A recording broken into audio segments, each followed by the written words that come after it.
Hello everyone, welcome back to our channel English Madhyam के platform पे आज हम editorial based practice exercise solve कर रहे हैं फॉर एसएससी सीजीएल मेंस। तो स्टार्ट करते हैं आज का session with thought of the day, that is it does not matter how slowly you go as long as you do not stop. यानी कि अगर आप सोच रहे हैं कि आपके किसी फ्रेंड ने 4 चैप्टर 5 चैप्टर कर लिए हैं, आपका 1 चैप्टर हुआ है, तो कोई बात नहीं, कछुआ भी तो था ही ना, जिसने बहुत धीरे धीरे रेस स्टार्ट करी थी, चलता रहा लेकिन निरंतर चलता रहा। अगर जब तक आप बीच में रुकते नहीं हैं, आप थक के हार के बैठ नहीं जाते, तब तक आप स्लो चल रहे हैं फास्ट चल रहे हैं, इस चीज़ से फ़र्क नहीं पड़ रहा। आप लगातार प्रयास कर रहे हैं, उस चीज़ से ज़्यादा फ़र्क पड़ रहा है। कंसिस्टेंसी बहुत ज़्यादा इंपॉर्टेंट है किसी भी एग्ज़ाम को क्वालिफाई करने के लिए, किसी भी फील्ड में सक्सेस हासिल करने के लिए। ठीक है, तो बी कंसिस्टेंट और इसी तरह से आगे बढ़ते रहिए। बिकॉज खरगोश है वो कहीं ना कहीं तो गलती करेगा, हार मानेगा, और आपकी लड़ाई खरगोश से नहीं है, आपकी जंग जो है अपने आप से है। ठीक है, आपको खुद के लिए करना है जो भी करना है, किसी खरगोश से आपको आगे नहीं निकलना। राइट, सो अपने ऊपर फोकस कीजिए और कंसिस्टेंट रहिए। Improving the habitat that sustains tigers is की टू इंक्रीजिंग देयर नंबर्स। और अभी हमने लेटेस्ट अपना आर्टिकल पढ़ा था जिसमें हमने पढ़ा था कि जो एक क्वाड्रेनियर रिपोर्ट आती है टाइगर सेंसस की, उसमें बताया गया था कि इंडिया की टाइगर पॉपुलेशन बड़ी है। ठीक है, 3000 के अराउंड अब हो चुकी है इंडिया की टाइगर पॉपुलेशन। तो अब हमारा जो की पॉइंट है, फोकस है, वो ये होना चाहिए कि हम केवल टाइगर पॉपुलेशन को बढ़ाने की तरफ ना ध्यान दें, बल्कि उनका जो हैबिटेट है, जिस जगह पे वो रहते हैं, उनकी जो रहने वाली सराउंडिंग्स हैं, उसको इम्प्रूव करें, उसको उनके लायक रहने लायक बनाएं। जिस वजह से क्या होगा, वहाँ पे अगर उनको भरपूर मात्रा में उनका जो प्रे है, खाना है, फूड, वो उनको मिल रहा है, और अगर उनकी हैबिटेट अच्छी है कि वहाँ पे इंक्रोचमेंट नहीं हो रहे, बाहरी लोग आके नहीं रह रहे, उनको तंग नहीं कर रहे, तो अपने आप उनकी पॉपुलेशन इंक्रीज होएगी। तो वही कह रहे हैं कि इम्प्रूविंग, उनकी हैबिटेट को इम्प्रूव करना टाइगर्स की सस्टेन करने के लिए सबसे ज़्यादा ज़रूरी है। यानी कि उनकी जो भी बढ़ी हुई पॉपुलेशन है उसको बरकरार रखना भी एक इम्पॉर्टेंट टास्क है। बढ़ गई ठीक है, लेकिन बढ़ने के बाद हम उसको सस्टेन नहीं कर पाए, फिर नीचे गिर गई, तो उसका कोई फ़ायदा ही नहीं होगा। जो हमने इतनी मेहनत करी और पॉपुलेशन इतने स्टेबल लेवल तक लेकर आए थे, जो प्रोजेक्ट टाइगर है वो पूरा फेलियर के तौर पे चला जाएगा। ठीक है, the wild life institute of India and national tiger conservation authority, who are responsible for the quadrennial tiger census reports, recently updated their estimates for the animals numbers। बोल रहे हैं कि जो wild life institute of India है और national tiger conservation authority है, ये दोनों ही वो इंस्टीट्यूट्स हैं जो कि हमारे जो क्वाड्रेनियल कंसेंसस आता है, सेंसस आता है टाइगर का, उसकी रिपोर्ट प्रेजेंट करते हैं, वो यही करते हैं। ठीक है, तो उन्होंने जो रीसेंट एस्टिमेट दिया, अपडेट दिया एस्टिमेट्स के ऊपर, एनिमल नंबर्स के ऊपर, ठीक है, उन्हें रीसेंट दिया। Madhya Pradesh for the second time in 8 years reported 785 tigers और अबाउट 1/5 ऑफ नेशनल काउंट। तो मध्य प्रदेश में पिछले 8 सालों में दूसरी बार 785 टाइगर्स की संख्या हुई है, और जो कि जो नेशनल काउंट है 3000 का नियर अराउंड काउंट है, उसका 5th है, 1/5 उसका कहाँ पर है, मध्य प्रदेश में। अगर हम बोलेंगे 5वां हिस्सा कहाँ पर है इस टाइगर पॉपुलेशन का, तो मध्य प्रदेश में है। The state reported a 50% rise in tiger since the last census. बोल रहे हैं कि मध्य प्रदेश में 50% राइज हुआ है पिछले सेंसस। क्वाड्रिलिनियर मतलब 4 साल में एक बार होता है, तो 4 साल पहले जो सेंसस हुआ था उसके से अब तक में 50% इजाफा हुआ है टाइगर पॉपुलेशन में मध्य प्रदेश में। A figure battered only by Bihar which has less than 10% of MPs tiger. और ये 50% राइज जो हुआ है, ये केवल इससे बेहतर किसने किया है, बिहार ने किया है। और जहाँ पे टाइगर की संख्या मध्य प्रदेश के कंपैरिजन में केवल 10% है, फिर भी उन्होंने 50% का आंकड़ा पार किया हुआ है। इस यानी कि मध्य प्रदेश से सिर्फ एक ही स्टेट है जिसने अच्छा परफॉर्म किया है, वो है बिहार, परसेंटेज राइज के मुकाबले में। While many factors contribute to the dynamic of the tigers present in a region, बोल रहे हैं, लेकिन बहुत सारे फैक्टर्स हैं जो किसी भी एरिया में टाइगर पॉपुलेशन बढ़ रही है, घट रही है, उसको प्रभावित करने वाले बहुत सारे फैक्टर्स हैं। MP over the years had perfected the approach of actively moving tigers as well as their prey within the state to balance predator and prey population. बोल मध्य प्रदेश ने पिछले कई सालों के प्रयास के बाद में इस चीज़ को, अपनी जो अप्रोच है उसको परफेक्ट कर लिया, यानी कि उनने एक परफेक्ट तरीका अपना लिया है, निकाल लिया है, जिसमें क्या करते हैं, टाइगर्स के साथ साथ में वो क्या करते हैं, उनके प्रे को भी एक्टिवली मूव करते हैं ताकि बैलेंस बनाया जा सके. यानी कि अगर सपोज करो उनका प्रे ही वहाँ पे नहीं होगा, टाइगर्स के लिए सही मात्रा में खाना ही जो उनका है वो ही अवेलेबल नहीं होगा, तो टाइगर खाएंगे क्या?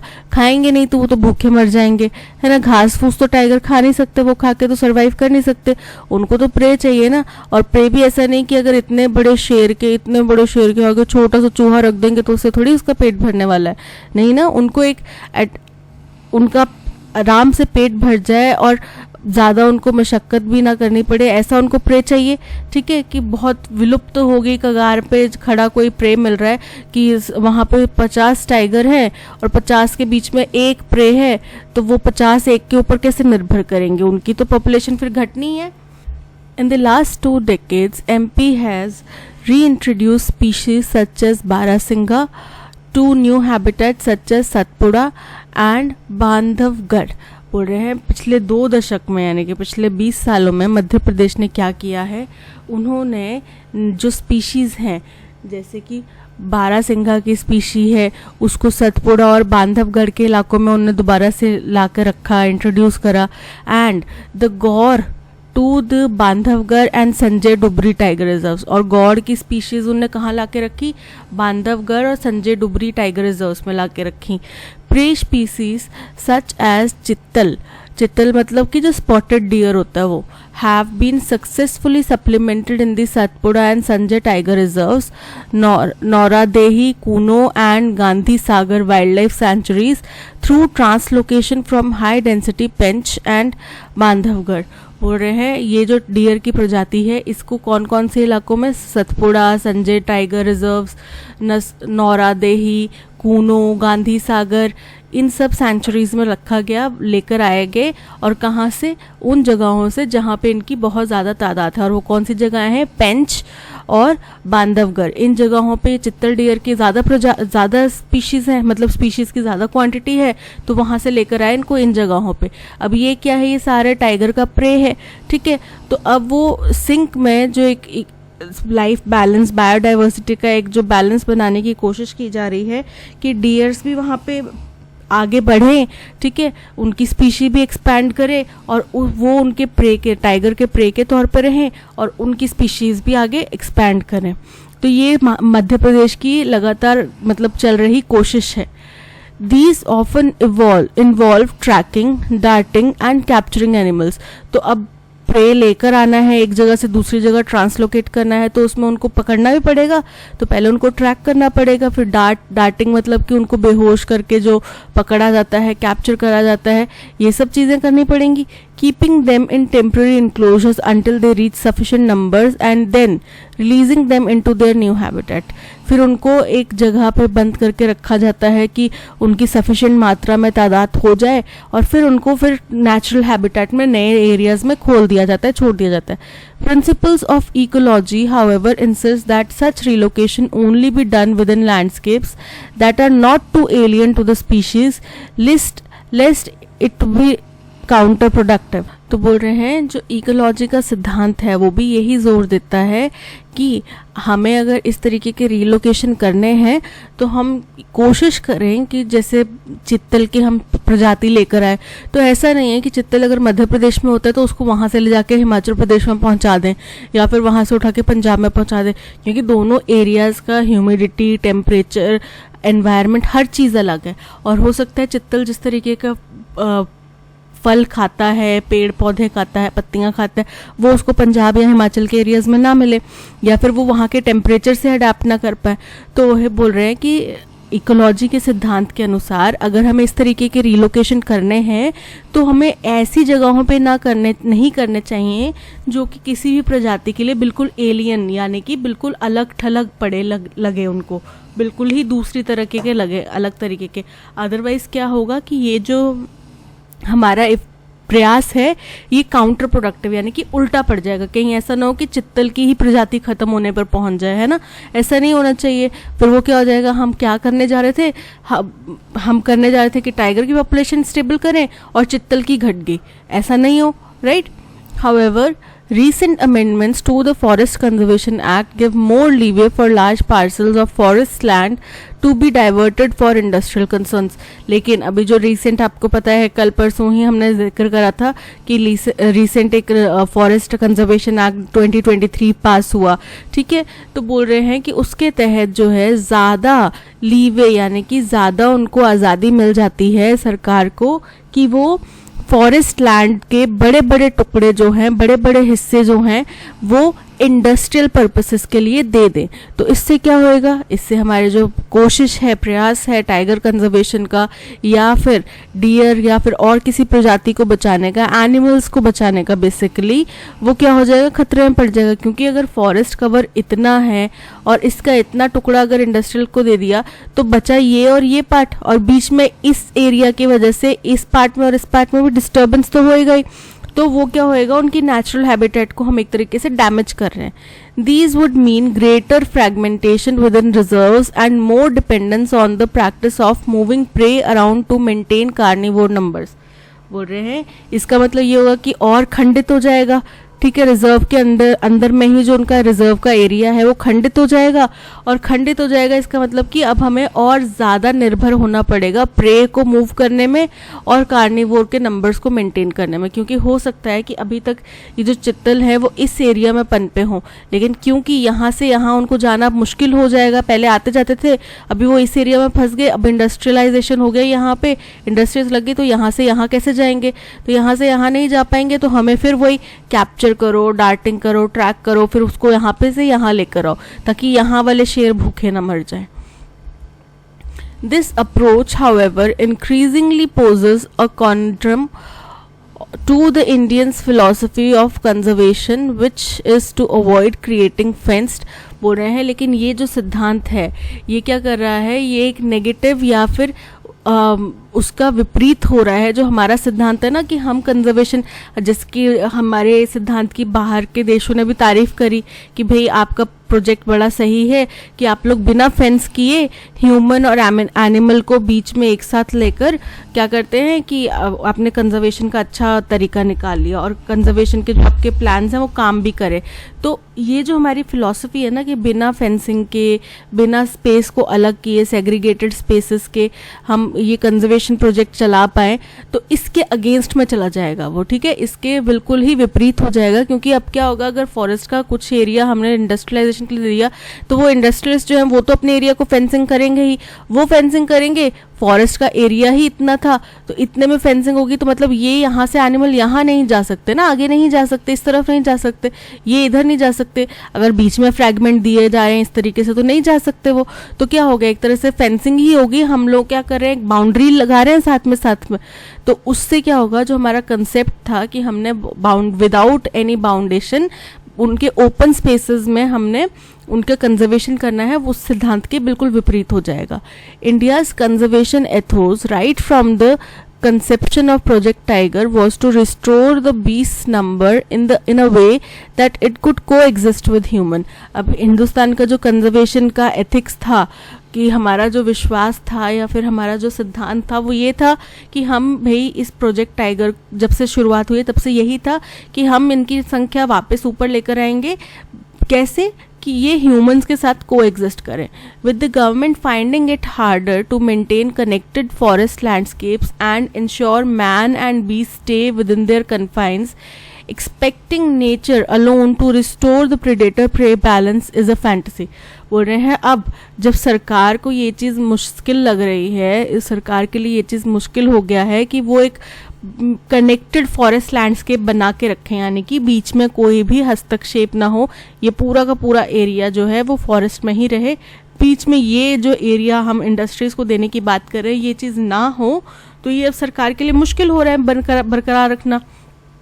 तो इस स्थिति में अगर हम केवल भगवान भरोसे या फिर नेचर के भरोसे बैठ जाएं कि भाई वही कुछ चमत्कार करें और इस तरफ भी प्रेडेटर प्रे जो रेशो है वो बना रहे, इस तरफ भी प्रीडेटर पे रेशो बना रहे और इस तरफ भी बना रहे, तो ये तो फिर एक फैंटेसी है, ये तो एक ऐसा सपना है जो पता नहीं हो भी सकता, पूरा नहीं भी हो सकता है ना, सोचने की बात है बस ये.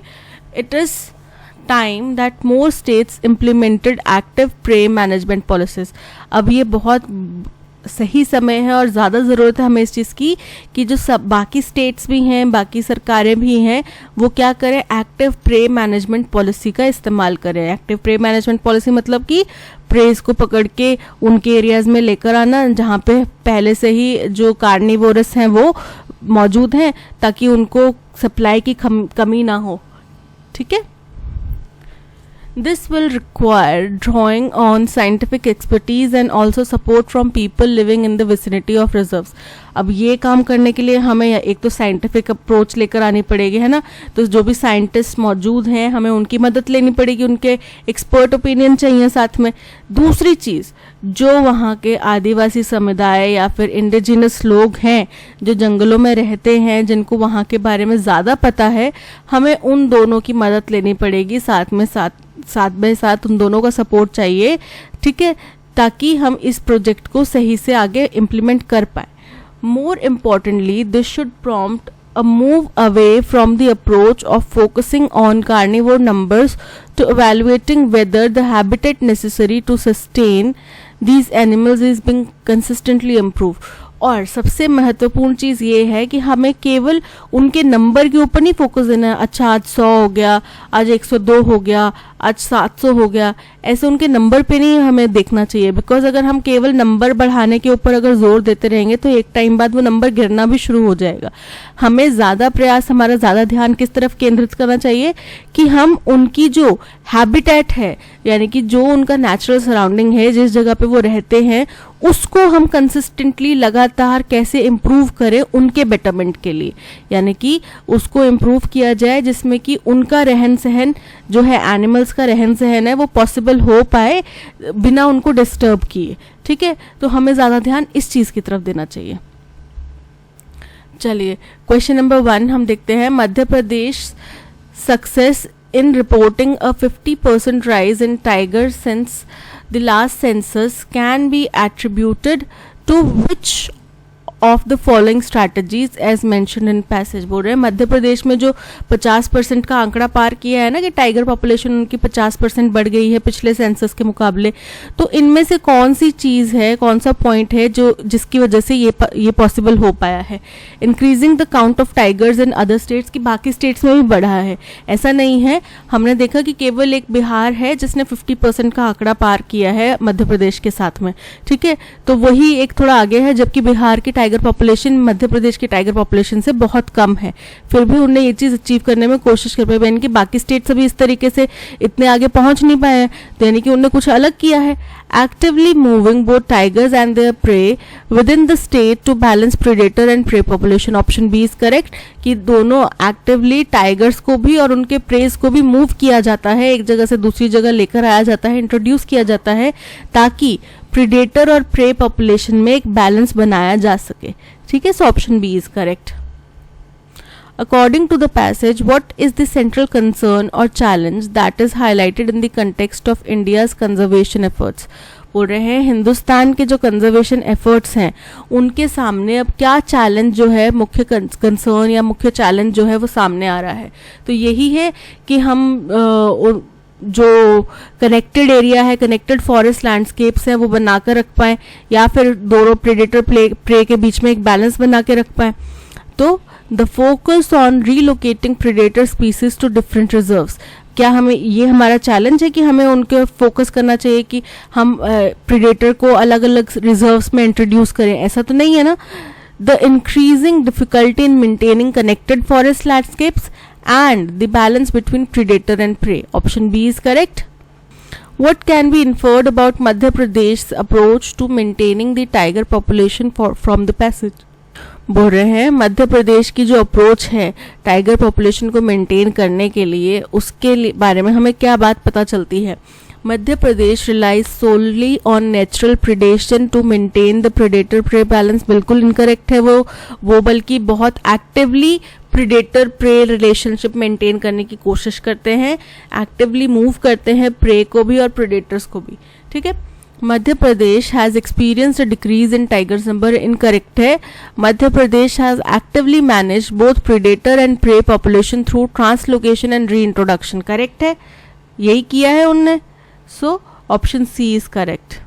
What is the tone of the passage? Satirical, मजाकिया टोन है, कुछ सेटायर कर रहे हैं, व्यंग कर रहे हैं, नहीं ना। इन्फॉर्मेटिव, इन्फॉर्मेशन दे रहे हैं मध्य प्रदेश के बारे में, कैसे उनने पॉपुलेशन को मेंटेन करा, क्या क्या उनने पॉइंट्स अपनाए, क्या क्या तरीके अपनाए, है ना, इन्फॉर्मेशन दे रहे हैं। एक्साइटेड, बहुत ज़्यादा एक्साइटेड तो नहीं दिखे हमें राइटर की, ओ वाह ऐसा हो गया, अरे मज़ा आएगा, ऐसा तो नहीं दिख रहे। सरकास्टिक, हास्यप्रद भी नहीं है। So option B informative is correct. What is the main theme of the passage? Main theme क्या है पैसेज की? The economic growth of Madhya Pradesh, हमने इकोनॉमिक्स के बारे में तो नहीं पढ़ा ना, उनकी इकोनॉमिक ग्रोथ के बारे में तो नहीं पढ़ा, तो इनकरेक्ट है। The popularity of tiger tourism in India, नहीं, हमने टाइगर टूरिज्म के बारे में भी ज़्यादा नहीं पढ़ा, हमने केवल मध्य प्रदेश में टाइगर पॉपुलेशन किस तरीके से इफेक्ट हुई है, क्या चैलेंजेस उनको फेस करने पड़े हैं, केवल मध्य प्रदेश में नहीं हिंदुस्तान में भी, और अब उनको कैसे हम लोग निपट सकते हैं या क्या, किससे हमें सीखना चाहिए। The principles of relocating industrial areas, incorrect. The interventions and challenges in India's wild life conservation effort, option D is correct. Rearrangement का क्वेश्चन है, to rapid technological advancements of the digital era. अब यहाँ से ये समझ में आ गया कि इनकम्प्लीट स्टेटमेंट है, आगे इसके कुछ पार्ट है जिसको ये आगे बता रहे हैं, जो कि रैपिडली टेक्नोलॉजी एडवांसमेंट्स जो हो रही हैं डिजिटल एराज में उसकी तरफ, while clinging to the tranquility of nature and the quietude characteristics of pre mobile era. और जबकि हम लोग अभी भी जकड़े हुए हैं जो शांति है नेचर की, जो शांत कैरेक्टरिस्टिक है प्री मोबाइल एरा, यानी कि मोबाइल्स के आने से पहले का जो हमारा शांत कैरेक्टरिस्टिक था, हमें वो भी चाहिए, लेकिन हमें टेक्नोलॉजी के साथ में भी चलना है, ठीक है। No wonder the cohort has had the best of both worlds and could comfortably transition, बोल रहे हैं इसमें कोई भी हैरानी वाली बात नहीं है, चौंकाने वाली बात नहीं कि कोहॉर्ट मतलब ग्रुप ऑफ पीपल, कि इस दबके ने, इस ग्रुप ऑफ पीपल ने, इस ग्रुप ऑफ लोगों ने, इस लोगों के इस ग्रुप ने क्या किया है कि उनके पास में बेस्ट था दोनों ही वर्ल्ड्स का, यानी कि टेक्नोलॉजिकल एरा का भी बेस्ट था उनके पास, और जब वो बिना टेक्नोलॉजी के रह रहे थे उसका भी बेस्ट था। तो हम समझ पा रहे हैं उस दौरान की, उस एरा की बात हो रही है जब टेक्नोलॉजी नई नई इंट्रोड्यूस की जा रही थी, यानी कि जिस टाइम पे न्यूज़पेपर्स के बिना लोगों को पॉटी नहीं आती थी, बट नए नए मोबाइल फोन्स, वो सेलुलर फोन्स, एंटीना वाले, वो इंट्रोड्यूस होने लगे थे लोगों की दुनिया में, ठीक है। एंड कुड कंफर्टेबली ट्रांजिशन, और ट्रांजिशन कर सकते हैं बहुत ही आराम से, किसमें? To rapid technological advancements of digital era while clinging to the tranquility. अब हमें ये समझ में आ गया कि क्यू के बाद में पी स्टेटमेंट आएगा, ठीक है। The 1990s era is not much cherished and hyped for no reason, and the children who grew up then are special for the same। बोल रहे हैं अभी ये क्यों बोला जा रहा है, ये एक तरीके से व्यंग भी है और सेटायर भी है। कैसे है कि 1990s का जो एरा था, वो जो सदी थी, वो जो दशक था, वो ऐसा था जिसमें कि बहुत ज़्यादा चेरिश नहीं किया जाता था, जिसको बहुत ज़्यादा हाइप भी नहीं क्रिएट किया जाता, बिना बात का हाइप भी नहीं क्रिएट किया जाता। मतलब कि आजकल हम चीज़ों को ज़रूरत से ज़्यादा चेरिश भी करते हैं और ज़रूरत से ज़्यादा हाइप भी क्रिएट कर सकते हैं बिना बात का, जो कि हम देखते ही हैं। न्यूज़ खोल के देखो, बस चिल्लम चिल्ली, बिना बात का हाइप, सीमा वहाँ से आ गई, या पाकिस्तान में प्यार की जीत, ये वो फलाना धमाका, जो चीज़ें सही नहीं हैं, ठीक है। And the children who grew up, और जो बच्चे उस टाइम पे बड़े हो रहे थे, उस टाइम पे चीज़ों को देख रहे थे होते हुए, वो इसी वजह से बहुत ज़्यादा स्पेशल भी हैं, क्योंकि वो लोग ज़रूरत से ज़्यादा अननेसेसरी हाइप नहीं बनाते किसी भी चीज़ का, अननेसेसरी किसी चीज़ को ज़रूरत से ज़्यादा गले से भी नहीं लगा कर रखते, ठीक है। As one such child, my childhood memories are stacked cozily at the heart of waning handwritten letters, बोल रहे हैं। और क्योंकि मैं भी एक ऐसा ही बच्चा हूँ जो उस सदी के दौरान में बड़ा हो रहा था, 1990s के दौरान में बड़ा हो रहा था। तो मैं भी क्योंकि एक ऐसा ही बच्चा हूँ, तो मेरे हार्ट में, मेरे दिल में जो कुछ मेमोरीज हैं वो किस चीज़ की हैं कि हम स्लोली हैंड रिटन लेटर्स से हम दूर होते जा रहे थे, यानी कि हैंड रिटन लेटर्स अब धीरे धीरे कम होते जा रहे थे, और landline phones and carefully wired around the advent of wireless mobiles and portable laptops। हम हैंड रिटन लेटर्स और लैंडलाइन फोन से धीरे धीरे दूर हो रहे थे, और केयरफुली हमारी जो दुनिया है वो किसके अराउंड घूम रही थी, वो हमारी दुनिया रिवॉल्व होने लगी थी वायरलेस मोबाइल्स और पोर्टेबल लैपटॉप्स के अराउंड में। ठीक है, अब ये पता चल गया कि आर हमारा फर्स्ट स्टेटमेंट है, जहाँ पे बोला जा रहा है 1990s के एरा को इंट्रोड्यूस किया गया और बताया गया कि उस टाइम पे बिना बात का हाइप नहीं क्रिएट किया जाता था, और इसीलिए वहाँ के बच्चे भी, उस टाइम के बच्चे भी खास होते थे। तो खास होते थे, बच्चों का जिक्र हुआ, फिर वहीं पे बोला उसने कि मैं भी उसी सदी का एक बच्चा हूँ, तो मेरी मेमोरीज में ये चीज़ें हैं।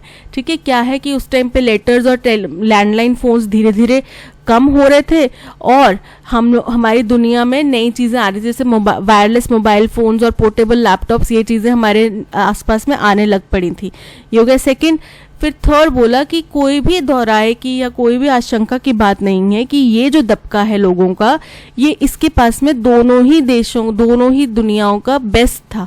यानी कि उनने हैंड रिटन लेटर्स भी देखे, उनने लैंडलाइन फोन्स भी देखे, और उन्होंने mobile phones, wireless cell phones का आगमन भी देखा, पोर्टेबल लैपटॉप्स का आगमन भी देखा।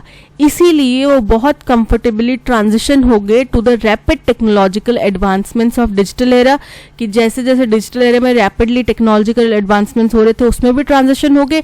और दूसरी तरफ उन्होंने अपना जो शांत नेचर था, नेचर की शांति का जो उनका तरीका था और जो क्वाइट कैरेक्टरिस्टिक था मोबाइल्स आने से पहले का, उसको भी बरकरार रखा। तो 1 2 3 Q हो गया 3 और P हो गया हमारा 4। ठीक है, तो हमारा अरेंजमेंट बन रहा है RSQP, R से RPQS RSQP, option A is correct. In an era where climate change has become one of the most pressing global challenges, it's easy to feel overwhelmed and disempowered। बोल रहे हैं एक ऐसी दुनिया में, एक ऐसी सदी में जब क्लाइमेट चेंज जो है वो सबसे ज़्यादा महत्वपूर्ण चीज़ बन गया है, सबसे ज़्यादा तंग करने वाला, सबसे ज़्यादा मुश्किल एक ग्लोबल चैलेंज बन गया है, तो ऐसे एरा में बहुत आराम से हम लोग परेशान हो सकते हैं, या फिर हम ये सोच सकते हैं कि यार हमारे हाथ में तो कुछ भी नहीं रहा है ना।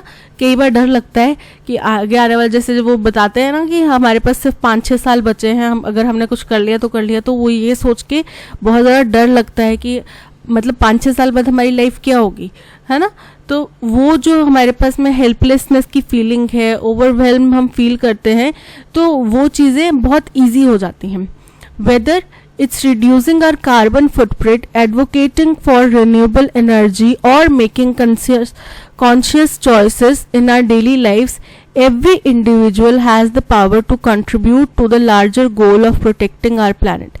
अब हमें ये समझ में आ गया, जहाँ पे हमने बोला कि डिसएम्पावर्ड की बात फील कर रहे हैं, कि हम बहुत ज़्यादा डिसएम्पावर्ड, हेल्पलेस फील कर रहे हैं, वहीं पे यहाँ पे बताया जा रहा है कि हर एक इंडिविजुअल के पास में एक पावर है कि वो कुछ ना कुछ कंट्रीब्यूट कर सकता है अपने प्लैनेट को। ठीक है, तो हमें पता चल गया पी के बाद में ही क्यू स्टेटमेंट आएगा। तो पी के बाद में क्यू स्टेटमेंट आ रहा है यहाँ पे, पी के बाद में यहाँ पर आ रहा है, यहाँ पे क्यू पहले आ रहा है, तो ये तो हो गया, हट गया। पी के बाद में क्यू यहाँ पर आ रहा है। ठीक है, ये सारी स्टेटमेंट्स हमें समझ में आ गई। हाउएवर, तो सी तो हमारा कैंसिल हो गया। However, it's crucial to remember that even the smallest actions can have a significant impact on mitigating climate change. The power of small steps lies in their ability to create a ripple effect। अब जहाँ पे हमने ऊपर बात करी कि हम बहुत ही ज़्यादा हेल्पलेस फील करते हैं, तो इसमें बताया गया, लेकिन हमें ये नहीं भूलना चाहिए, हमें ये चीज़ बहुत ध्यान से याद रखनी चाहिए कि हमारा छोटे से छोटा एक्शन भी बहुत बड़ा प्रभाव डाल सकता है क्लाइमेट चेंज को मिटिगेट करने में। ठीक है, तो ये समझ में आ गया कि पी से रिलेटेड है। क्यों? क्योंकि पी में जो हमें बताया गया कि हम हेल्पलेस फील कर सकते हैं या ओवरवेल्म फील कर सकते हैं और बहुत आराम से फील कर सकते हैं, तो वही उन्होंने बताया, हमें याद दिलाने की कोशिश करी, हमें एक तरीके से सांत्वना देने की या भरोसा दिलाने की कोशिश करी कि हमारे छोटे से छोटा कदम भी बहुत बड़ा प्रभाव डाल सकता है। तो हम समझ पा रहे हैं कि पी हमारा हो गया ओपनिंग स्टेटमेंट और इसके बाद में आर हमारा हो जाएगा सेकेंड स्टेटमेंट। तो अब पी के बाद में आर कहाँ पर है? देखो यहाँ पे पी के बाद में एस है सेकेंड स्टेटमेंट, यहाँ पे भी पी के बाद में एस है, यहाँ पे है पी के बाद में आर। तो ये हमारा ऑप्शन डी जो है वो करेक्ट आंसर है। Together let's discover the immense power we hold as individuals and harness it to create a better and more sustainable future for generation। अब ये हमारा कंक्लूजन या लास्ट पॉइंट हो गया जहाँ पे ये हमें हमारा आवाहन कर रहे हैं, बोल रहे हैं कि चलो एक साथ मिलके हम करते हैं ये चीज़। ठीक है, तो जहाँ पे छोटे छोटे स्टेप्स के बारे में बात करी कि हमारे छोटे से छोटे स्टेप्स का भी बहुत बड़ा प्रभाव हो सकता है, हमारा एक छोटा सा कदम भी रिपल इफेक्ट्स कर सकता है जिससे बहुत सारे लोग जो है इंस्पायर होंगे और एक मीनिंगफुल चेंज आ जाएगा। ठीक है, फिर उसके एग्जाम्पल दिए कि कैसे चेंजेस कर सकते हैं, कि हमें चाहे कार्बन फुटप्रिंट अपना कम करना हो, चाहे हमें रिन्यूएबल एनर्जी की वकालत करनी हो, उसका प्रचार करना हो, चाहे हमें कॉन्शियस चॉइसेस बनानी हो अपनी डेली लाइफ्स के लिए कि हमने प्लास्टिक बैग्स का यूज़ नहीं करना, हमने कपड़े के बैग का इस्तेमाल करना है, चाहे हमने प्लास्टिक डिस्पोजेबल जो प्लेट्स हैं उनका इस्तेमाल नहीं करना, हम वॉश कर लेंगे, 4 एक्स्ट्रा प्लेट्स वॉश कर लेंगे पर हमने डिस्पोजेबल प्लेट्स का इस्तेमाल नहीं करना। ये सारी क्या है? कॉन्शियस चॉइसेस हैं। ठीक है, तो ये उन्होंने एग्जाम्पल दिए चॉइसेस के। तो ये हो गया थर्ड स्टेटमेंट। और फाइनल स्टेटमेंट में उन्होंने आह्वान किया कि चलो एक साथ मिलकर हम काम करते हैं, इसकी तरफ एक एक कदम सब मिलकर उठाते हैं। ठीक है, तो हमें पता चल गया हमारा अरेंजमेंट बन रहा है पी आर क्यू एस, और P R Q S option D is correct. I had no idea why the birds should be that hostile to one of their own kind। बोले मुझे बिल्कुल समझ में नहीं आ रहा था कि क्यों चिड़ियों की प्रजातियां, मतलब कोई चिड़ियां अपनी ही प्रजाति के किसी दूसरी चिड़िया के प्रति इतने क्रूर हो सकते हैं, इतने हॉस्टाइल हो सकते हैं। They of course knew the owl was a nocturnal bird and had no business to be around by day। बोल रहे हैं उनको जाहिर तौर पे ये चीज पता थी कि जो आउल है, आउल पता है ना, उल्लू, उल्लू जो है वो नॉक्टर्नल यानी निशाचर प्राणी है, रात को चलने वाला प्राणी है, रात का परिंदा है, और उसका दिन के उजाले में कोई भी काम नहीं है। She led me to a window and showed me a large owl perched on the iron bracket of an awning। awning होता है जो एक शेड करने का एक प्लास्टिक जैसा कुछ, या जैसे घर की खिड़कियाँ, ये विंडो है घर की, तो इसके ऊपर शेड करने के लिए दीवार से लगा के कुछ टीन का ऐसे कर देते हैं ना, जिससे कि अब उसमें शैडो बनी रहे, उसमें धूप ना आए, उसको बोला जाता है awning। तो बोला कि उसने मेरे को खिड़की के पास लेकर गई वो और मुझे दिखाया कि देखो वहाँ पे एक आउल बैठा हुआ है। पर्च मतलब चिड़ियों के बैठने का तरीके को पर्च बोला जाता है। तो वहाँ पे एक आउल बैठा हुआ है उस आयरन ब्रैकेट के, ऑनिंग के आयरन ब्रैकेट के ऊपर। ठीक है, यानी कि उस ऑनिंग पे जहाँ पे भी लोहे की वो छड़ होगी ना उसको सपोर्ट करने के लिए, वहाँ पे वो आउल बैठा होगा। My daughter said it was a loud avian protest against the presence of an owl। मेरी बेटी ने कहा कि ये बहुत जोर शोर से पक्षियों का, एवियन मतलब पक्षियों का प्रोटेस्ट है। किसके अगेंस्ट में? एक आउल वहाँ पे आ चुका है उसके अगेंस्ट में। One recent morning I woke up to a cacophony of bird calls and was puzzled।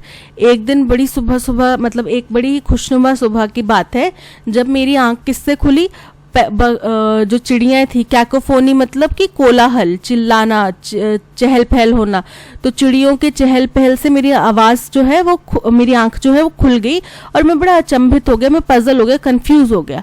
तो उसी टाइम मेरी डॉटर वहाँ पर आई और उसने बोला कि ये जो चिड़ियों की आवाज़ है ना वो एक तरह से प्रोटेस्ट कर रहे हैं क्योंकि वहाँ पे एक आउल आ गया। तो हमें पता चल गया फर्स्ट स्टेटमेंट हमारा ऐसे जहाँ पे कहानी की शुरुआत होती है। सेकेंड स्टेटमेंट उसी क्योंकि वो क्यों इतनी चिड़ियाँ चिल्ला रही हैं वो उनकी बेटी क्लियर करती है आके कि चिड़ियाँ इसलिए चिल्ला रही हैं क्योंकि वहाँ पे एक आउल आ गया है। फिर वो उनको लेकर जाती हैं और बताती हैं कि देखो वहाँ पे बैठा हुआ है वो आउल। तो ये हो गया सेकंड, ये हो गया थर्ड। और फोर्थ में फिर वो बोलते हैं कि मुझे समझ में नहीं आया कि चिड़ियाँ इतनी क्रूर क्यों हो गई अपनी प्रजाति के दूसरे प्राणी के प्रति। ठीक है, तो ये हो गया फोर्थ। तो हमारा अरेंजमेंट बन रहा है S R Q P. SRQP, option C is correct. Great English writers have created characters who have made a greater impact on the reader than those authors themselves. बोल रहे हैं जो इंग्लिश लैंग्वेज के बहुत सारे ऐसे राइटर्स हैं, महान राइटर्स हैं, जिन्होंने ऐसे कैरेक्टर्स का निर्माण किया, ऐसे कैरेक्टर्स रचे अपनी कहानियों में, जिन्होंने कैरेक्टर्स ने ज़्यादा इम्पैक्ट डाला, कैरेक्टर्स ने ज़्यादा प्रभाव डाला रीडर्स के ऊपर बजाय कि उन राइटर्स ने. अब हमें शर्लॉक होम्स का नाम पता है, ठीक है, हमें जूलियस सीजर, खैर जूलियस सीजर तो ओरिजिनल कैरेक्टर्स थे, बट रोमियो जूलियट का नाम पता है, और बहुत सारे राइटर मतलब कहानी के पात्र हैं जिनके नाम हमें पता है, लेकिन हमें उन कहानियों के लेखकों का नाम नहीं पता. जो शर्लॉक होम्स किसने लिखी थी, आधे से ज़्यादा उनको नहीं पता, लेकिन शर्लॉक होम्स कौन था, एक जासूस था, उम्दा किस्म का, बहुत ही नायाब जासूस था, ये सबको पता है, राइट. तो वैसे ही वो बोलना चाह रहे हैं कि राइटर्स ने ऐसे कैरेक्टर्स डेवलप कर दिए जो कैरेक्टर्स इतने इंपॉर्टेंट हैं, हम घर घर में बच्चा बच्चा कैरेक्टर्स को जानता है, कैरेक्टर्स ने इतना इम्पैक्ट डाला, लेकिन राइटर्स शायद उतने फेमस ना हो पाए. But Oliver Goldsmith's Beau Tibbs in his book Citizen of the World is a class apart. बोल रहे हैं लेकिन ओलिवर गोल्डस्मिथ का ब्यू टिब जो है उनकी किसी बुक में जिसका नाम है सिटीजन ऑफ द वर्ल्ड, वो थोड़ा हटके है, थोड़ा कुछ अलग है, ठीक है. Then there are Alexander Dumas, D.R. Gannon and Agatha Christie's Hercule Poirot and Miss Marple. फिर उन्होंने बोला कि इसके बाद, यानी कि पहले किसी का जिक्र किया होगा, उसके बाद अब ये जो बट ओलिवर गोल्डस्मिथ है, ये जो पहले किसी का जिक्र करा उससे विपरीत है, ठीक है. तो बोला कि लेकिन उसके बाद कौन है, अलेक्जेंडर डमास के D.R. गनन है, और अगाथा क्रिस्टी के हरक्यूल पोयरोट और मिस मार्पल. ये दोनों क्या है, अगाथा क्रिस्टी राइटर है और हरक्यूल पोयरोट और मिस मार्पल जो है उनके कैरेक्टर्स हैं. अलेक्जेंडर डमास राइटर है और D.R. गनन जो है वो कैरेक्टर है. Sherlock Holmes is more famous than Arthur Conan Doyle. बोल रहे हैं शर्लॉक होम्स जो है वो बहुत ज़्यादा फेमस है, उनके राइटर जो हैं आर्थर कॉनन डॉयल उनके बजाय, ठीक है. तो जहाँ पे हमने फर्स्ट स्टेटमेंट में बात करी कि राइटर्स ने ऐसे कैरेक्टर्स डेवलप करे, उसी का उदाहरण दिया गया कि शर्लॉक होम्स जो कि एक कैरेक्टर है वो उनके राइटर जो कि आर्थर कॉनन डॉयल है उससे ज़्यादा फेमस है. सेकंड हो गया. फिर उसके बाद अलेक्जेंडर डमास के D.R. गनन आते हैं और अगाथा क्रिस्टी के हरक्यूल पोयरोट और मिस मार्पल आते हैं. थर्ड हो गया. फिर फोर्थ हो गया. लेकिन इन तीनों से अलग ओलिवर गोल्डस्मिथ का ब्यू टिब्स है जो कि उनकी book Citizen of the world में है, और ये थोड़े उनसे अलग हैं, उनकी लीग से थोड़े हटकर है. अब क्या है, आगे पैसेज इनकम्प्लीट है तो आगे भी कहानी बताते, बट इतना ही समझ लो, ठीक है.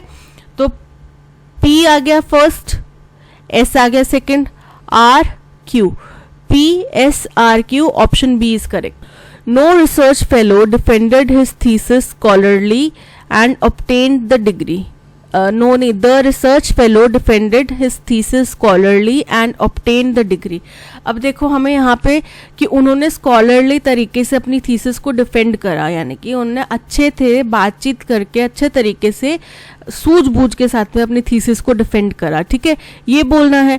तो स्कॉलरली की बजाय क्या होगा, his thesis in a scholarly manner, right, समझ में आ गया. तो जो रिसर्च फेलो थे उन्होंने स्कॉलरली तरीके से अपनी थीसिस को डिफेंड करा और अपनी डिग्री हासिल करी. तो यहाँ पे हिज थीसिस स्कॉलरली में एरर है, यहाँ पर आएगा his thesis in a scholarly manner. Okay, so option A is correct. The students found the professor's lecture to be incredibly prosaic मतलब साधारण, उनको बड़ा ही साधारण सा लगा. इनक्रेडिबली के साथ में साधारण का इस्तेमाल सुटेबल नहीं है.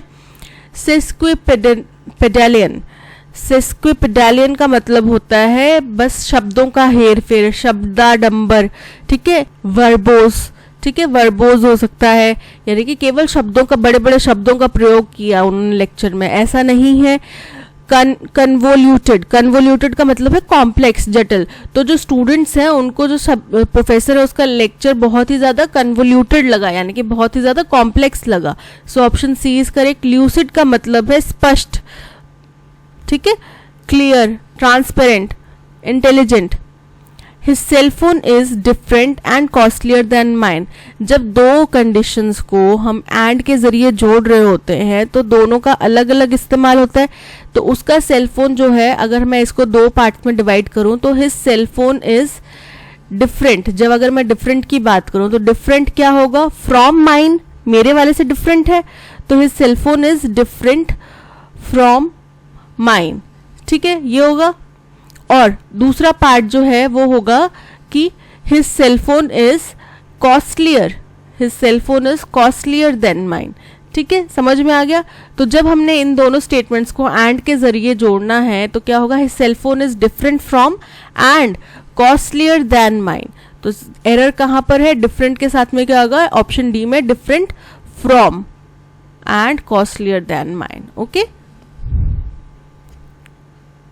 After months of arduous practice, the team was finally ready to compete in the championship। Antonym बताना है आर्डर्स का। तो महीनों की कैसी मेहनत होगी, कड़ी मेहनत होगी, कठोर मेहनत होगी, तभी वो टीम तैयार हुई है ना। अगर महीनों से वो लेजीनेस दिखा रहे हैं तो वो तैयार तो होंगे ही नहीं, है ना। वो तो बस ओवर कॉन्फिडेंस में जा रहे होंगे चैंपियनशिप के लिए। तो क्या होगा, अथक मेहनत, बहुत ही ज्यादा रिग्रेस मेहनत। तो आर्डर्स का मतलब भी होता है कठिन, लेबरस। ठीक है, बहुत ही ज्यादा डिमांडिंग, कठिन, चैलेंजिंग टास्क या चैलेंजिंग चीज करना। तो कठिन प्रयास के बाद में, कठिन प्रैक्टिस के बाद में टीम अब फाइनली तैयार थी चैंपियनशिप के लिए। एंटोनिम क्या होगा, एफर्टलेस। एफर्टलेस मतलब बिल्कुल प्रयास नहीं करा, बहुत आसानी से वो वहां पे पहुंच गए। सो option A is correct. Diligent का मतलब भी होता है परिश्रम, ग्रोलिंग का मतलब भी होता है कठोर, और स्ट्रेनस का मतलब भी होता है कठोर। सो option A effortless is correct. My granny says that it is all right to get married young, though I do not absolute agree with her a bit on this। जब हम किसी से अग्रीमेंट या डिसएग्रीमेंट बता रहे हैं तो हमें क्या यूज करना पड़ेगा, एक एडवर्ब यूज करना पड़ेगा ना। अग्री के साथ में इसका एडवर्ब आएगा जो उसकी क्वालिटी बताएगा। तो एडवर्ब में क्या आएगा, absolutely. Absolutely, TELY, absolutely. I do not absolutely agree मतलब मैं उनसे पूरी तरह सहमत नहीं हूं इस बात पे। ठीक है, सो ऑप्शन सी में एरर है, though I do not absolutely agree with her a bit on this. She was dash for her hard work and dedication. अब उसको उसके हार्ड वर्क और डेडिकेशन के लिए क्या किया गया, क्रिटिसाइज किया गया होगा। आप अच्छा काम कर रहे हो, अच्छी मेहनत कर रहे हो, ईमानदारी से काम कर रहे हो तो आपको क्रिटिसाइज तो नहीं करेंगे, पनिश भी नहीं करेंगे। रिवॉर्डेड, आपको रिवॉर्ड जरूर मिल सकता है ना। आप एक कंपनी में काम कर रहे हो, अच्छे से काम कर रहे हो, मेहनत से काम कर रहे हो, तो सीनियर जो मैनेजमेंट है वो आपको क्या करेंगे, रिवॉर्ड देंगे। So option C reward is correct. The author's concise writing style made the complex subject matter easy to understand। concise का हमें एंटोनिम बताना है। concise का मतलब होता है बड़ा ही precise, succinct। ठीक है, अच्छा, शॉर्ट में। तो वर्बोस, वर्बोस मतलब कि बहुत ज़्यादा वर्ड्स का इस्तेमाल करना, लॉन्ग वर्डेड। ठीक है, वर्डली, शब्दाडंबर जो हमने पहले पढ़ा था। ठीक है, तो वर्बोस इसका क्या हो गया, antonym. Option A is antonym. संक्षिप्त का मतलब होता है अगेन संक्षिप्त, पिथी का मतलब होता है एकदम संक्षिप्त में, और लैकोनिक का मतलब भी होता है संक्षिप्त। सो option A verbose is correct. The landfill fire in Brahmapuram on March 2 has turned the spotlight on the state's ineffectual solid waste management practices। बोल रहे हैं लैंडफिल क्या होता है, लैंडफिल वो जगह होती है जहाँ पे शहर भर का कूड़ा जो है इकट्ठा करके डाल दिया जाता है। ठीक है, तो उस जगह में आग लगने की जो घटना हुई, कहाँ पे, ब्रह्मपुरम में, मार्च 2 को।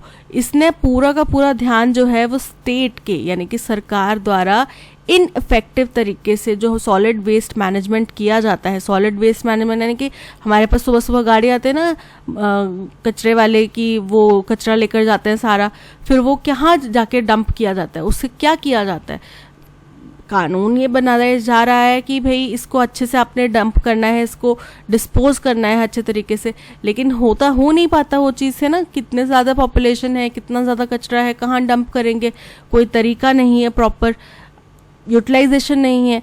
तो वही बोला जा रहा है कि सॉलिड वेस्ट मैनेजमेंट जो प्रैक्टिस है उनकी इनफेक्टिवनेस दिखाता है from a widespread lack of waste segregation at the source to dash between contractors. और कहाँ से कहाँ तक, जो कि शुरुआत में जहाँ पे सोर्स में, जहाँ पे हमारे घरों से कचरा इकट्ठा किया जाता है, यानी कि हमारे घरों में ही पहले ही हम उसको वेस्ट को सेग्रीगेट नहीं करते, गीला और सूखा कचरा अलग अलग करके नहीं डालते, ठीक है। फिर उसके बाद में जो डंप में हमने डालना होता है, वेस्ट बॉक्स में डालना होता है, बिन में, उसमें भी वो अलग अलग, बाहर से देखने में एक साइड ब्लू किया हुआ है, एक साइड ग्रीन किया हुआ है, लेकिन अंदर से वो सारे मिक्स है, उसमें ग्रीन ब्लू का कोई सिस्टम नहीं है, तो वेस्ट को अलग ही नहीं कर पाते सोर्स पे। फिर उसके बाद क्या होता है, between contractors action to maintain, अब सोर्स टू फेलियर हो सकता है बिटवीन कॉन्ट्रैक्टर्स, या फिर डिस्क्रिपेंसी हो सकती है कि कॉन्ट्रैक्टर्स के जो एक्शन है to maintain landfill and their obligation, जिस तरीके से वो कर रहे हैं, हम लैंडफिल को मेंटेन कर रहे हैं और जो उनकी जिम्मेदारी बनती है, उसके बीच में जो कॉम्प्लिकेशन है या फिर कॉन्ट्राडिक्शन है, उसकी तरफ इशारा कर रहा है। This was not the first fire at Brahmapuram, ये पहली बार नहीं लगी है ब्रह्मपुरम में आग।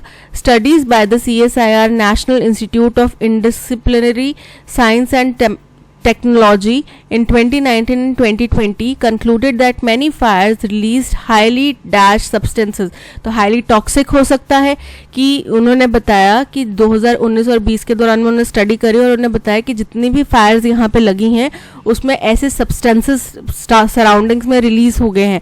तो कैसे हो गए होंगे, टॉक्सिक हो सकता है। They are also likely to have been release in this fire, तो यही टॉक्सिक्स जो है वो इस आग में भी लगाया जा रहा है अनुमान कि रिलीज हुए होंगे। These facts indicate to problems, अब ये जो तथ्य हैं ये दो प्रॉब्लम्स की तरफ इशारा करते हैं। पहली problem, solid waste accumulated at the site and it was not removed quickly enough. पहली प्रॉब्लम ये है कि सॉलिड वेस्ट एक्यूमुलेट हो गया साइट पे, और दूसरा ये कि वो जल्दी से वहां से हटाया भी नहीं गया। एंड ऑल्सो, और एक और चीज, टू काइंड्स ऑफ फेलियर, दो तरह के फेलियर्स की तरफ इशारा करता है। पहला, first, कोचीज solid waste management apparatus is to dash for the amount of waste it produces. बोल रहे हैं पहला ये कि जो कोची शहर का जो सॉलिड वेस्ट मैनेजमेंट अपरेटस, यानी कि वहाँ का जो मैनेजमेंट सिस्टम है, सॉलिड वेस्ट मैनेजमेंट सिस्टम है, वो बहुत छोटा है या बहुत कम है इतने भारी मात्रा के कचरे के लिए, इतने भारी अमाउंट का जो कचरा है उसके लिए। And the Brahmapuram waste to energy plant is dysfunctional, और ब्रह्मपुरम में जो वेस्ट से एनर्जी जनरेट करने वाला जो प्लांट लगाया गया है वो काम नहीं कर रहा है, वो डिसफंक्शनल है, वो काम नहीं कर रहा है। The former is a pan India problem, अब पहले वाला जो है कि जो सॉलिड वेस्ट मैनेजमेंट का जो सिस्टम बनाया गया है वो काफ़ी नहीं है, वो ना काफ़ी है या वो बहुत कम है, इतनी भारी मात्रा में जो वेस्ट प्रोड्यूस हो रहा है उसको मैनेज करने में। ये तो पैन इंडिया प्रॉब्लम है, पूरे हिंदुस्तान में ये प्रॉब्लम है। Due to over consumption, low resource use efficiency and not handling such waste properly. और क्यों है पूरे हिंदुस्तान में प्रॉब्लम, क्योंकि ओवर कंजम्पशन है, जरूरत से ज्यादा कंजम्पशन होता है। लो रिसोर्स यूज एफिशिएंसी, ये भी एक कारण है। और हम लोग इस तरीके के सॉलिड वेस्ट को या इस तरीके के वेस्ट को प्रॉपरली हैंडल नहीं करते, ये भी एक कारण है। Solid waste can be biodegradable when it is dash or non-biodegradable when it is repurposed, combusted or landfilled। बोल रहे हैं सॉलिड वेस्ट या तो बायोडिग्रेडेबल हो सकता है जब उसको क्या किया जाए, मैनेज किया जाए, when it is manage properly या when it is burn properly, ठीक है, एक्सपोज्ड या फिर, ठीक है, ऐसा कुछ आएगा यहाँ पे। और नॉन बायोडिग्रेडेबल हो जाता है जब उसको रीपर्पस किया जाता है। रीपर्पस मतलब कि आपने किसी चीज़ का दोबारा से यूज़ कर लिया, जैसे कि जो DIY क्राफ्ट्स होते हैं उसमें बहुत सारी चीज़ें बताते हैं ना, प्लास्टिक का आपका तेल का कोई कैन है तो उससे फ्लावर वास बना लो, ये सब चीज़ें बना लो, तो वो नॉन बायोडिग्रेडेबल हो गया, वो वहाँ पर गलेगा नहीं। या फिर उसको जला दिया जाए, अगर कंबस्ट कर दिया जाए, जला दिया जाए, तो भी वो नॉन बायोडिग्रेडेबल हो गया। या फिर अगर हमने उनको लैंडफिल्स में इकट्ठा करके भर के वहाँ पे डंप करके रख दिया तो भी वो नॉन बायोडिग्रेडेबल हो जाएगा। चलिए पहला देखते हैं, segregation at the source through dash between contractors. अब यहाँ पे कॉन्ट्रैक्टर्स के बीच में क्या होगा, उनके एक्शन और जो उनकी ड्यूटीज है उनके बीच में कॉन्ट्राडिक्शन आ रहा है। ट्रांसपेरेंसी मतलब बिल्कुल क्लियर, स्पष्ट साफ, तो क्या क्लियर, स्पष्ट, साफ, क्या उनके एक्शंस और ऑब्लिगेशंस के बीच में क्या साफ है? कुछ भी साफ नहीं है। कंटीजेंसी, कंटीजेंसी का मतलब होता है जिसको हमने देखना नहीं चाह रहे, हम अनफोर्सीन इवेंट जो होगा वो, ठीक है। डिस्क्रिपेंसीज, डिस्क्रिपेंसीज मतलब मतभेद, तो यहाँ पे उनके एक्शंस और उनके ऑब्लिगेशंस के बीच में मतभेद है। Option C is correct. Buoyance, buoyance मतलब कि फ्लोट करने की जो किसी की क्षमता होती है उसको बोला जाता है buoyancy. So option C discrepancies is correct. अब यहाँ पे हाईली क्या सब्सटेंस रिलीज होगा, ट्रैजिक या toxic? Option B toxic is correct. जहरीला सब्सटेंस रिलीज किया जा रहा है। Select the first कोचीज solid waste management apparatus is too tenuous. Tenuous का मतलब होता है कि बहुत ही ज्यादा वीक है, ठीक है, तो ऑब्वियसली बात है वो वीक है। नोटोरियस, नोटोरियस मतलब कि बहुत ही ज्यादा अनफेवरेबल है, अच्छा नहीं है, ठीक है, तो खराब है। तो एपरेटस इज टू खराब मतलब बहुत ज्यादा खराब नहीं है, बहुत ज्यादा टेनियस है, यानी कि वीक है या फिर बहुत ज्यादा कम है या फिर सही मात्रा में नहीं है। Is too tenuous, option A is correct. Obvious मतलब बिल्कुल स्पष्ट है, साफ है, जाहिर है। और एम्बिशियस, एम्बिशियस मतलब कि जरूरत से ज्यादा हम उससे उम्मीद लगा रहे हैं, एम्बिशियस है। So option A tenuous is correct. Solid waste can be biodegradable when it is dash ousted. Ousted का मतलब होता है ड्राइव करना, ड्राइव आउट करना या एक्सपेल करना। ट्रिगर्ड मतलब कि किसी चीज की शुरुआत करना। स्क्वीज्ड, स्क्वीज्ड मतलब कि किसी चीज को आपने प्रेस करना है। और कंपोस्टेड, कंपोस्टेड मतलब कि आपने किसी चीज को कंट्रोल्ड एरोबिक प्रोसेस जो होती है ना कंपोस्ट करने की, डिकम्पोज करने की, ठीक है, तो वो करना है आपने। सो यहाँ पे अगर बायोडिग्रेडेबल है तब अगर उसमें हमने कंट्रोल्ड एनारोबिक या एरोबिक प्रोसेस स्टार्ट करेंगे। एरोबिक मतलब एयर की प्रेजेंस में और एनारोबिक शायद एयर की एब्सेंस में, ये दो टर्म्स होती हैं। तो अगर वो करेंगे तो वो बायोडिग्रेड हो जाएगा, है ना, मतलब बायोडिग्रेड मतलब कि वो जमीन अपने आप उसमें जमीन में मिल जाएगा। So option D composted is correct. तो आज के सेशन में इतना ही। इस सेशन की पीडीएफ आपको टेलीग्राम चैनल पे मिल जाएगी, साथ ही साथ लेसन का एडिटोरियल का ऑडियो एक्सप्लेनेशन भी आपको टेलीग्राम चैनल पे मिल जाएगा, जिसका लिंक आपको डिस्क्रिप्शन में दे दिया गया है। तो आप वहां पे क्लिक करके हमारा टेलीग्राम चैनल ज्वाइन कर सकते हैं। इसके अलावा प्ले स्टोर से आप हमारी ऐप भी डाउनलोड कर सकते हैं। ऐप का लिंक भी आपको डिस्क्रिप्शन में दे दिया गया है, आप डायरेक्ट लिंक से क्लिक करके भी ऐप डाउनलोड कर सकते हैं। Thank you so much for watching. अगर कंटेंट पसंद आया हो तो लाइक, शेयर और सब्सक्राइब जरूर करना। मिलते हैं नेक्स्ट सेशन में। Till then keep learning and keep practicing. Bye bye.